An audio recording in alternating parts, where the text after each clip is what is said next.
Hey guys, what's going on? It's a daily vlog today. Today is day 12. And I'm sitting in my house. Made sure the upload went well for the rant today. Everything went swell. I posted it to all the social media. Right, that's on the main channel if you want to check it out. There's also bloopers, which are linked in an annotation in the video on the main channel. So, that's pretty much what's on the agenda today. Did all that stuff from the to-do list, annotated the video, linked it, posted it to stuff, you know, made sure everything went well, woke up, got dressed, woke up like 3 hours late. Kind of a bummer. I mean, I guess I went to bed at like 1:30. I watched too many YouTube videos. I'm gonna try to go to bed earlier for the, you know, in case I get a job and stuff. It's like 5:30 right now. And what I'm gonna do before I go to bed is work on a video, and then tomorrow we're going to Dayton. When I say work on a video? Man, I think about that way too much. I'm going to be cleaning today. And then after I clean, I'm going to go to bed early because tomorrow is when we've rescheduled our trip to Dayton. So that's when I'll be going to Dayton, is tomorrow. And I'll do a vlog about that. Today, though, I'm going to time-lapse some cleaning. So right after I fill up my water bottle and put some dishes in the dishwasher, I'll be doing that. So here we go.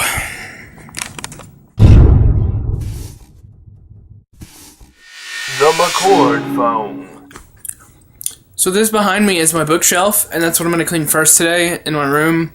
And I haven't decided if I'm going to listen to music while I do it or watch Extreme Couponers, because my sister's is watching that, and it's pretty interesting. You know, it's like, as someone who's done with high school and going to college sometime next year and trying to find a job, and I have no money and I'm broke, it's interesting to think about buying things for no money, but I'm not really into buying groceries yet. I'm not quite that grown.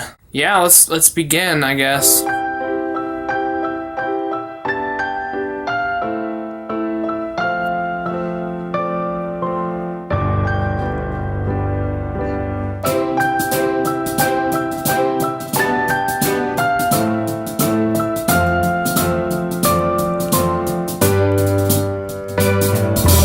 Don't know the reason I stayed here all season. Nothing to show but this brand new tattoo. But it's a real beauty, a Mexican cutie. How it got here, I haven't a clue. Wasting away again in Margaritaville, searching for my last shaker of soul.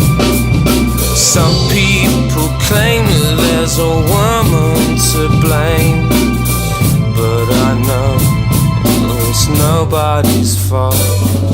It's nobody's fault.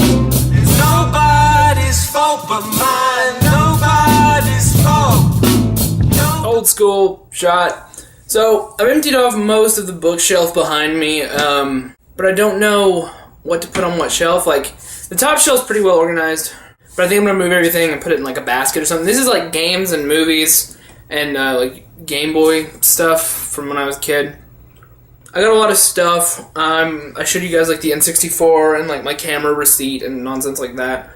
I don't know what to put on the shelves. I've got above where I can put the tripod to show you, there's a box. There's boxes of books and other nonsense. So I think I'm gonna find all the books in this pile, and I'm gonna put them over there on the bed, and I'm gonna get all the books from up there and put them over there on the bed, and then maybe we'll have enough books to fill this. This particular level of the shelf is pretty heavy. I don't know what to put on the shelf, but now that everything's off the floor and everything's off the shelf, basically, I can start working in here. I just want to put most things on the bookshelf because I don't have that much room in the room, and I need all the room for filming and for editing and stuff. So, get all the unessential stuff off of my desk and get the workflow down, and then find a place to put, you know, pens, and then just throw out a ton of crap because I don't have time for that. So, let's find books, and then we'll find loose papers, and then toys we'll put in some kind of bag and give them away because I don't need that crap anymore. Let's get to it, okay? First thing is books. Nobody's fault but mine. Blew on my flip-flop, stepped on my pop-top, cut my heel, had to cruise on the back home. But there's booze in the blender, and soon it will be rendered. That frozen concoction that helps me hang on. Yes, and some people claim that there's a woman to blame, and I know it's my own damn fault.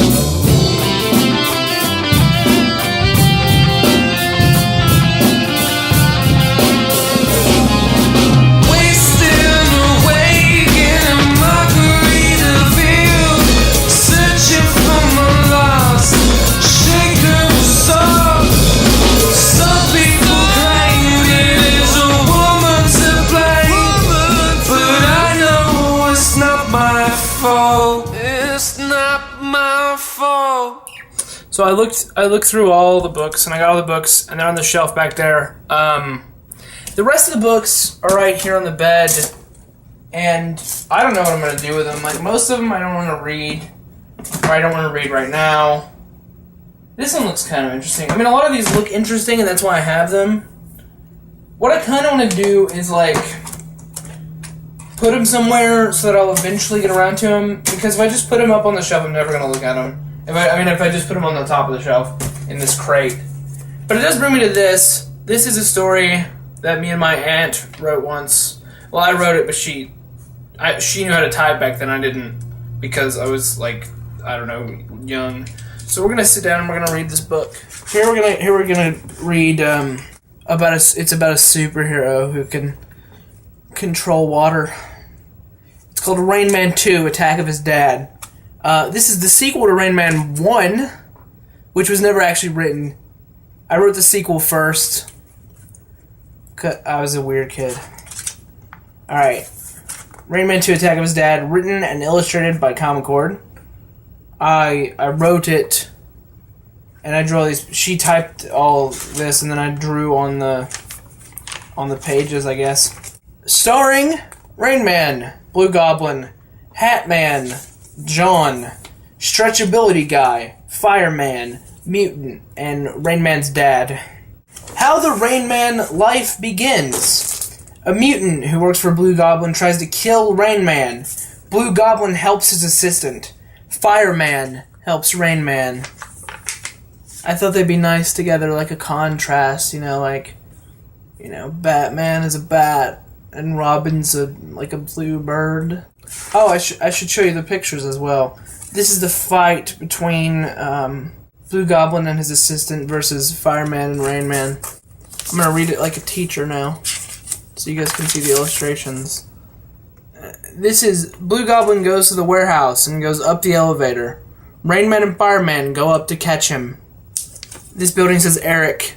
I thought that'd be a nice name for the building, because that's my uncle's name, and I was at his house writing this story. Color Glider shoots lots of colored weapons. Rain Man shoots rain down. Fireman shoots fire down. Rain Man punches Blue Goblin in the face. This is the fight right here. It's very epic.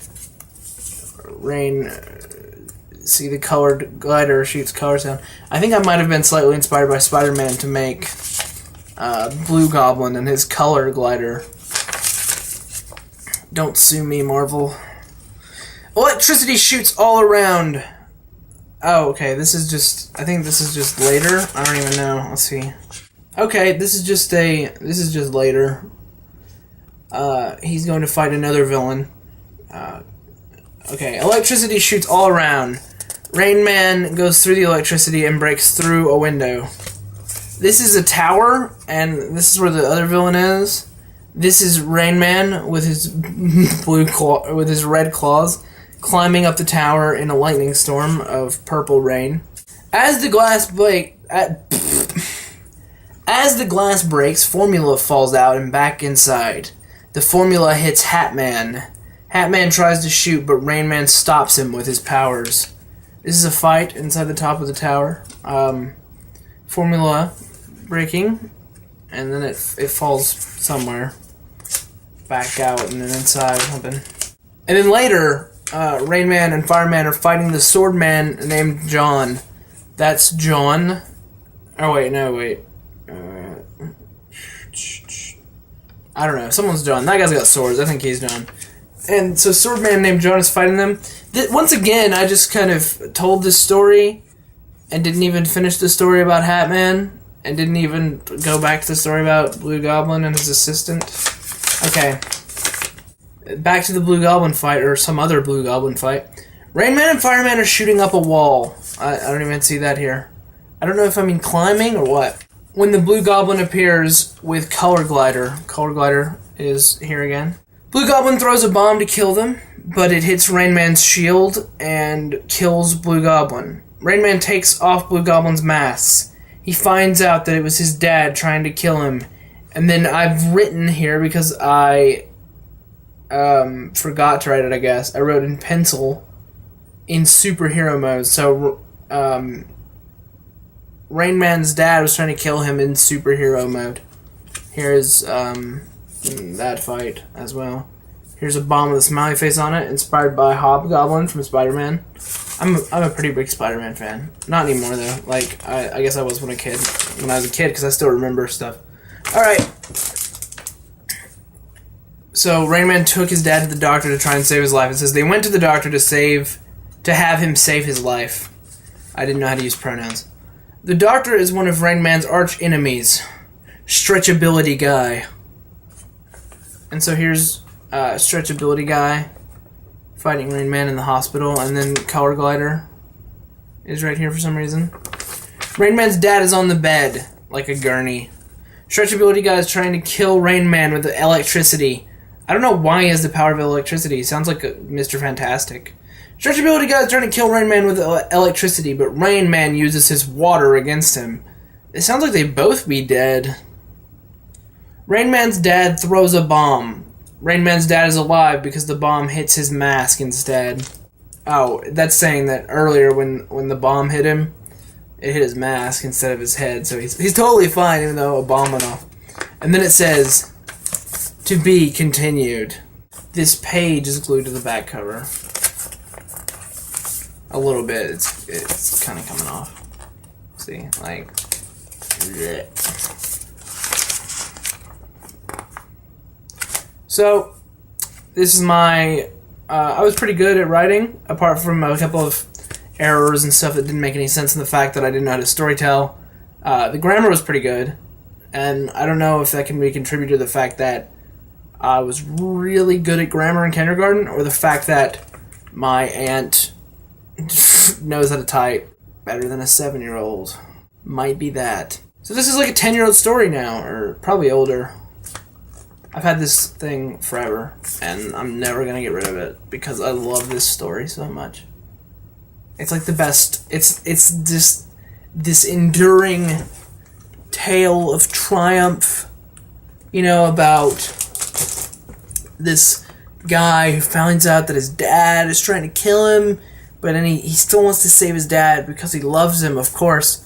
And so, you know, they go to the hospital and they fight a stretchability guy who can shoot electricity out of his hands or some nonsense like the Emperor from Star Wars.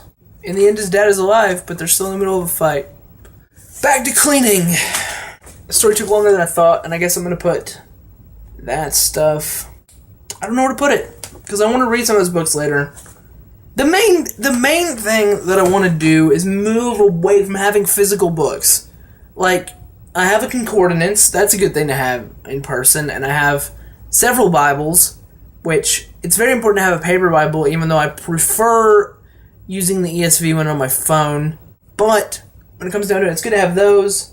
I have my videography books over there, like screenwriting, digital video, and Machinima for Dummies, although I can't find my Machinima for Dummies book. It's somewhere. It's probably downstairs. But these books, I don't know what to do with them. I have no clue. Because I want to put them somewhere, and I'll read them later, maybe. What is in... Also, this crate. What's in this crate? There's stuff on top of it as well. Cords. Tons and tons of cords. That's somewhere today. Maybe. I mean, they're in a box, so at least they're contained. Got tons of clothes hangers. I'm probably going to take those downstairs. I've got, let's see, notes from the Department of Motor Vehicles, as well as a thing for college right here. Stuff from when we were trying to paint the room. An empty shelf light bulb. Probably need to throw that out. But the books. Where am I going to put the books? I don't even daggum know. Maybe at the bottom of the bookshelf. And yeah, so I guess next is loose papers, but I'm gonna take a break and go downstairs and see what's downstairs real quick. Also, charge the camera possibly, although the SD card will run out before the battery, so I probably shouldn't worry about that. I might switch SD cards though. Yeah, so loose papers are next in the time lapse. Let's get to it. So I've been getting the papers together. Here's all the like loose papers, and hopefully that'll work. Here's like a Mad Libs thing. So I've been just picking them up, putting them in the stack, and then I'll sift through them, I guess, tonight or sometime, or at least just put them on the shelf, and everything will be more orderly. And then I can find some kind of container and throw the rest of this garbage into the shelf in the container. And everything will look more orderly, so I just have more. Yeah, I can do the work I need to do better. Gotta find somewhere to put the lights, and just kind of clean up the desk because it's a mess. So, yeah, and that's pretty much it. Actually, I think that's a good place to end the video. It doesn't feel like a good place to end the video, but I don't really have much else to do. I gotta think about. Yeah, I just have to think about cleaning so I can get this room clean. I'll show you guys what it looks like in the morning tomorrow before I leave for Dayton. But right now, I have to clean so that I can get all this stuff off my bed and go to sleep early and then wake up in the morning at 8:30 or earlier than that and get ready to go. So, thank you for watching. Bye, McCordians. It's about knowing that there's someone in the world who you can relate to but who is vastly crap. But we don't need promise rings. I mean, who decided? Especially when you're in jail. The thing about jail is that you don't get good food, good bed, no people, good company. Angel, close bracket, close bracket, close bracket. I just want to spend the day with you and kiss your handsome face all day. And I just want to hold your hand and kiss your face.